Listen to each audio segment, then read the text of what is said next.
Desde el Observatorio por un Justo Proceso, se critica al Ministerio Público por incurrir en populismo penal. Ay, mira qué interesante esa, populismo penal. Claro, porque hay populismo político, hay populismo mediático, populismo penal y otras acciones que consideran violan los derechos de los imputados. Vamos a hablar de este tema con un miembro de dicho observatorio y se trata del jurista Francisco Franco. Bienvenido a Eso No Tiene Nombre. Hola, buenas tardes, Miralba. Hola, Roberto. Para mí un honor y un placer siempre poder participar en su espacio. Gracias, muy amable. Hablemos de este concepto del populismo judicial. ¿A qué se refieren? Sí, mira, eso es una construcción del derecho procesal y específicamente del derecho procesal penal. Durante las persecuciones penales y en los procesos penales, pues los estudiosos, la doctrina, pudieron determinar una serie de conductas de parte de los órganos persecutores. No es un asunto propio únicamente de República Dominicana, sino que es una construcción pues del derecho comparado. Entonces, en el estudio de la doctrina, los juristas, los académicos, pudieron determinar de una serie de conductas que se daban desde los órganos persecutores del delito, que perseguían más que sancionar la conducta, complacer y el exacerbamiento de la población o exacerbar a la población, pues poniendo sobre el tapete las persecuciones penales como un instrumento, más que, como te digo, de sancionar las inconductas, pues justamente de complacer sentimientos sociales. Entonces, cuando se dan ese tipo de conductas, se vulneran una serie de derechos fundamentales. También hay un concepto muy cercano al populismo penal, que es el denominado derecho penal del enemigo, en el cual pues al imputado, a la persona objeto de la persecución o de la investigación penal, se le vulneran o se le desconocen una serie de derechos fundamentales sin ni siquiera pues habérsele condenado. Entendiéndose que de antemano, de entrada, el mero hecho de que la persona sea investigada, pues es objeto y da como consecuencia que sea considerado un enemigo de la sociedad. Ya. Francisco, esto del populismo judicial no es nuevo en el país, ¿no? No, ciertamente que no, es una conducta que poco a poco se ha venido configurando. Distintos actores, no es una conducta únicamente que se le puede imputar a uno de los órganos del Poder Judicial, igual que no solamente a uno de los órganos que integran el sistema judicial puede ser únicamente el culpable, sino que todo el engranaje pues participa en ese resultado. Ya, y bueno, y en los diferentes momentos, aun cuando la justicia es independiente y los jueces se nombran en medio de un Consejo Nacional de la Magistratura que lo decidió cuando se reformó la Constitución, etcétera, porque todo va cambiando de acuerdo al prisma con que se mire. Ha sido una praxis el tema del populismo judicial en diferentes momentos de nuestro país, de la historia, porque quizás los más jóvenes no se acuerdan de también otros casos importantes, incluso, por ejemplo, contra un expresidente, don Salvador Jorge Blanco, que, por ejemplo, nunca se le demostró los actos reñidos con la ley en los que había incurrido o cometido un delito por corrupción, etcétera, y todo fue mediáticamente juzgado cuando aquello no había ni redes sociales, y así muchísimas cosas que forman parte del rejuego político, y ahí es donde está lo peligroso de esto. ¿Por qué se reúnen ustedes? Y digo ustedes porque han hecho ya formal anuncio de una asociación, han incluso publicado en espacio pagado ciertos temas conceptuales en torno a este tema de la justicia, ¿cómo se llama? El debido proceso, el justo o debido proceso. O debido proceso. ¿Cómo entienden ustedes que se debe continuar? ¿Dónde está fallando ahora, visto el sistema judicial, en este populismo de justicia?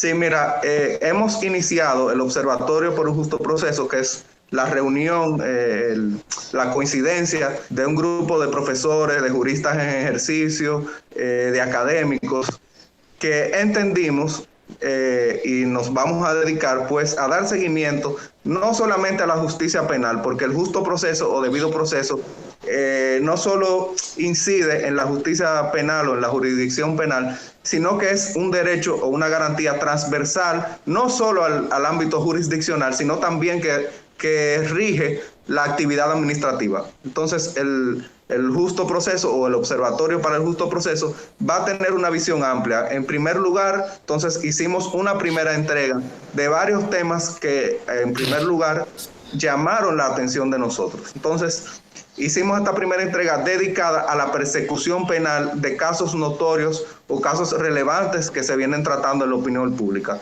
Tratamos casos como el caso Faña, el caso de los bizcochos o brownies adulterados, el caso de las persecuciones penales por delito de corrupción. Y encontramos al analizar todos estos casos un eje transversal en la violación al debido proceso. Y es que en la fase de investigación, que según nuestro Código Procesal Penal y según la ley del Ministerio Público es una fase secreta, pues en esta fase se le están vulnerando el derecho al debido proceso mediante filtraciones, que desconocemos de dónde provienen, filtraciones de información propia de la investigación, pero también mediante declaraciones públicas que se vienen dando. Te pongo de ejemplo por el caso de los brownies o bizcochos adulterados. En ese caso, por ejemplo, la joven que resultó investigada o imputada, el día que llega ya a la medida de coerción o a la solicitud, a la audiencia de solicitud de medida de coerción, ya el expediente y gran parte de los medios probatorios que conformaban ese expediente, que como te decía y te repito, se supone que son secretos, ya eran de conocimiento público. Y, por ejemplo, se manejaban fragmentos del interrogatorio, se manejaba el documento de solicitud de medida de coerción. Sin embargo, ella llega a la audiencia y a ella, que era parte de ese proceso y que se supone que para ella sí es público los documentos, sin embargo, para tercero debe ser privado, ella no había sido notificada de esos documentos. Entonces, ese tipo de conductas que tratamos en esta primera entrega, entendemos que deben ser corregidas. Y esa es justamente la misión del observatorio, hacer señalamientos de cosas que la justicia debe corregir y pues que se tomen los correctivos del lugar para que no sigan sucediendo. Otro aspecto que tratamos en esta primera entrega fue, por ejemplo, el caso de cómo ese hecho contamina a los jueces, toda vez que sí se excita a la población de que pida justicia en base a esas filtraciones, los jueces por igual se ven contaminados antes de llegar a la audiencia preliminar, ven a una población exacerbada, alterada, pidiendo justicia anticipada, pues al juzgador solo le queda como opción pues justamente imponer esa medida para evitar quizá un escándalo público o que su decisión, en caso de que no imponga prisión preventiva, pues sea cuestionada. Es válido resaltar que nuestro Código Procesal Penal enumera 7 medidas de coerción menos gravosas que la pérdida de la libertad física, que también implican pérdida de libertad. Cuando usted le ponen un grillete, cuando le imponen impedimento de salud, cuando le imponen una garantía económica, igualmente pues se le vulnera cierto grado de libertad. Y la finalidad de la medida de coerción no es finalmente pues que se constituya una pena anticipada, sino garantizar la presencia del imputado en el proceso. Entonces, esos son los puntos que más o menos tratamos en este primer informe. Yo creo que es importante, todo lo que planteas, y yo he sido un firme defensor de esto. La propia Procuradora General de la República, Miriam Germán, ha declarado públicamente que la prisión como medida de coerción no puede constituirse en una sanción y se ha negado a que se aplique en determinados casos, o sea que no puede ser una norma eso. No obstante, el Ministerio Público en los últimos casos que hemos visto siempre plantea en todos los casos, o en la mayoría para no ser absoluto, plantea la prisión como medida de coerción. Única y simplemente arrancan por ahí. Entonces te voy a dar te doy una premisa. Nosotros planteamos quizá en un futuro hacer un estudio estadístico, Roberto, justamente de eso, de la correlación entre solicitudes de medidas de coerción, la población carcelaria, qué cantidad de la población carcelaria se encuentra. Muchas veces son delitos de pura bagatela. Por ejemplo, en ese caso que te ponía de los bizcochos adulterados, es un delito cuya pena, gracias a Dios, no trascendió a mayores las consecuencias del hecho, pero la pena a imponer sería una pena minúscula y el daño social, el bien jurídico vulnerado, realmente no es de gran trascendencia. No es que no sea un delito mayor o menos importante, sino que la sanción a imponerse sería minúscula. Sin embargo, igual en ese caso lo que se solicita es prisión preventiva. Yo coincido contigo en que la magistrada Miriam es una magistrada, una jueza que ha demostrado en su carrera que es una jueza garantista. Entonces, mira, te pongo de ejemplo. Sí, te quería poner un ejemplo. Mira, sí, te escucho, perdón, te escucho. No, ojalá hagan el estudio. A mí me parece que sería espectacular. Y sobre todo para seguir, yo siempre me detengo en este tema, dirán que soy un viejo loco porque lo repito todo, pero es la única manera de ir educando a nuestra población, por lo que tú decías, entre el clamor popular de hacer justicia, porque hemos visto que se nos ha ido entre las manos como agua y sal la justicia y el hecho de lograr justicia contra el que mata de verdad, contra el criminal que roba, porque al final es el mismo crimen, para que la gente tenga una idea. Entonces, bueno, ayer lo hablaba con el procurador de delitos de alta tecnología, el que se roba una identidad, el que extorsiona, el que difama e injuria, que aquí eso se vuelve agua y sal también, y al final, no, tú eres figura pública, tú aguanta ahí, y eso, no puede ser,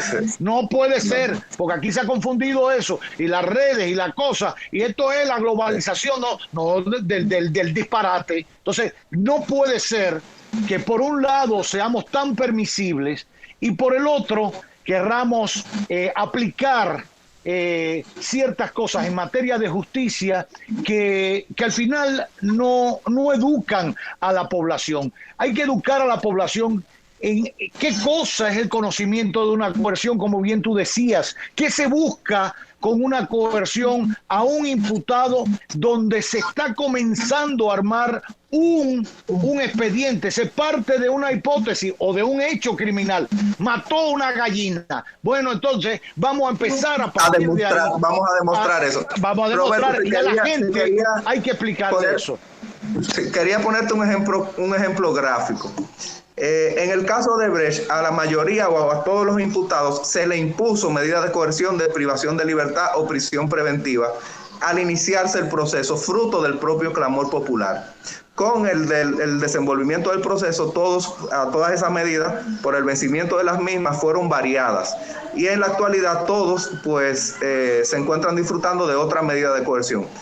Y ninguno se ha sustraído al proceso, y ninguno pues se ha dado a la fuga tratando pues de obviar el peso de la justicia. Y yo creo que ese ejemplo gráfico debe servirnos para darnos cuenta que la prisión preventiva no necesariamente cumple el fin de una medida de coerción obligatoriamente. Debe evaluarse el arraigo, debe evaluarse la situación socioeconómica de la persona y justamente ese peligro de fuga, hurgar en ese peligro de fuga que realmente representa una persona para imponerle una prisión preventiva, que es, todas las medidas de coerción son extraordinarias y la prisión de preventiva es la más extraordinaria de todas las medidas. Bueno, yo he aprendido con ustedes, los abogados, que lo más sagrado que tiene el ser humano y el ciudadano cuando es un ente social es la libertad. O sea, la norma, para que sepamos todo, es la libertad. Lo extraordinario es quitárnosla. Entonces, expresamente lo dice la Constitución en su artículo 40, que habla de la libertad y seguridad personal. A todo proceso se llega a limitar. Te lo estoy parafraseando, no lo digo de forma textual. Y de forma extraordinaria las personas pierden esa libertad.